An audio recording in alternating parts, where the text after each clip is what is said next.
एक मामला मेरे यहाँ सहारनपुर में हुआ, बच्चे को उसको गोली यहाँ लगी हुई है। मैंने पूछा कैसे, ने कहा कि सुसाइड कर लिया है। तो मैंने कहा कैसे, यहाँ कैसे सुसाइड कर लिया? कहा हम तो कुछ नहीं कह सकते, हमें तो ये पता है कि सुसाइड कर लिया है। फिर एक और दूसरा बच्चा ड्यूटी करता हुआ पानी का टैंक साफ करने के लिए घुसा, वही मौत होगी। पूछा क्या हुआ? सुसाइड कर लिया है। ऑन ड्यूटी अगर किसी की जान जाएगी तो वो उसको शहीद का दर्जा मिलना चाहिए, ये प्रावधान है। उसके बावजूद भी हमारे लोगों को कि हमारे लोग अपने पैरों पर ना खड़े हो जाए, हमारी शहादत का मौन ना बचे, हमारी शहादत का मजाक उड़ाया जाए, इसलिए जानबूझ के किया जाता है। इसको रोकने की एक ही शक्ति आपके पास, मौका आपके पास आ गया। अगर आप चूक गए तो अगले 5 साल अन्य अत्याचार सहना पड़ेगा, मैं आपके बीच में रहूंगा।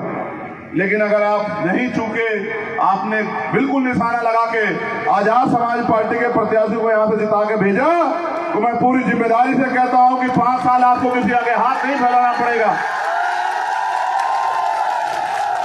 आपकी पार्टी, आपका दल, आपका बल, और आपका बल आपकी समस्याओं का हल। आप फैसला करो कि आप किसके साथ हो। और ये जो मेरी माए बहनें बैठी है, तुम्हें ज्यादा प्रचार करना,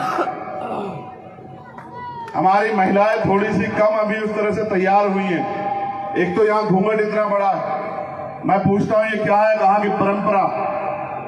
तो मैंने कहा ठीक है, ये पुरुषों को क्यों नहीं करवाते घूंघट, उनको भी करा दो। कोई ऐसी परंपरा भी बना दो कि महिलाओं के बराबर हो जाए पुरुष भी। बेटी हमारी, बहन हमारी, माँ हमारी, चाची हमारी, ताई हमारी, परिवार हमारा, फिर भी परंपरा। और मैंने पूछा कि परंपरा तो वो भी थी सती प्रथा वाली, उसको क्यों नहीं निभा रहे हो अभी तक? परंपरा तो वो भी थी बाल विवाह वाली, उसको क्यों नहीं निभा रहे हो?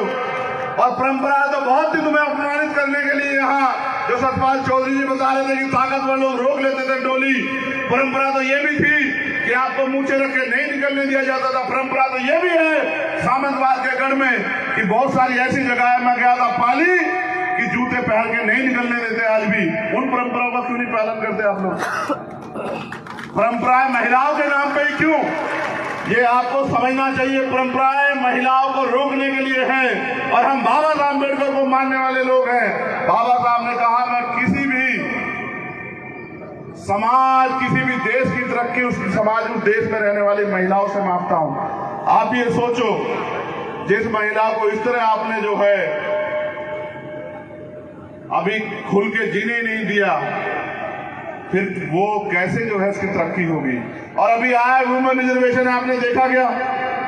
महिलाओं के लिए 33% आरक्षण महिलाओं के लिए नहीं है,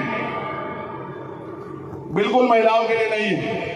महिलाओं के लिए तब होगा जब उसमें SC, ST, OBC और माइनॉरिटी की महिलाओं को आरक्षण मिलेगा उस 33% में, तब होगा महिलाओं के लिए। अभी तो ताकतवर लोगों के लिए है। और कल मेरे एक साथी इसका उदाहरण बता रहे थे कि आजाद भाई, एक तरफ शेर खड़ा कर दो, शेर का मतलब उनके समझाने के अनुसार शेरनी, और एक तरफ बिल्ली, और बीच में रख दो कोई भी खाने का टुकड़ा जिसको खाती हो, तो आप ये देखना क्या शेरनी के आगे बिल्ली खा लेगी क्या? आप बताओ, क्या शेरनी बिल्ली को खाने देगी क्या? और अगर ज्यादा बिल्ली ने जिदबाजी गई तो शेरनी बिल्ली को भी खा जाएगी। समझ रहे हो? ये महिला रिजर्वेशन नहीं है। ये यात्रा खत्म कर लूं, जातिगत जनगणना पे और दलित पिछड़े वर्ग की महिलाओं को, आदिवासी महिलाओं को भी संविधान में जाने का अधिकार मिले, इसके लिए एक बड़ा आरक्षण आंदोलन करके और सरकार की जो है नाक में नकेल कसने का काम हम लोग करेंगे। आप लोग याद रखना, जब हमारे बीच में ये पल्लू करके बैठी हमारी माँ बहनें जाएंगी और अपने हकों के लिए संविधान में, संसद में जाके बोलेंगी, तब आएगा संविधान में महिला आरक्षण का सही फायदा तब मिलेगा। और अगर ये नहीं जा सकती तो ऐसा कोई भी जो है अधिकार हमें मंजूर नहीं, ऐसा कोई भी कानून हमें मंजूर नहीं। मैं आपसे आग्रह करूंगा, क्योंकि समय कम है और मुझे पीछे से बताया गया कि भीमनाल में ग्राउंड भर गया है, 5 घंटे का सफर है। एक संविधान बचाओ मार्च हम लोग करेंगे।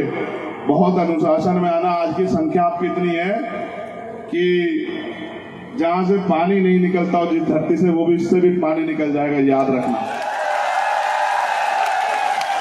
बहुत अनुशासन में वॉलंटियर साथियों से कहूंगा कि वो व्यवस्था बनाए और ये 500-700 मीटर का मार्च है, अनुशासन में चलना। बस आखिरी बात बताओ, आपका चुनाव निशान क्या है, पहले ये बताओ, जोर से बताओ क्या है चुनाव निशान। चलो मैं एक बात बताता हूं, आपको याद रहे कि सारी पार्टी देख ली, सारी पार्टी देख ली, सारी पार्टी देख ली। आपका चुनाव निशान है केतली। इधर आप केतली में एक एक वोट डाल के उसको मजबूत करोगे तो केतली की ताकत से जो निकल के आएगा वो आपकी सारी समस्या हल करने के लिए लड़ेगा। बहुत बहुत धन्यवाद।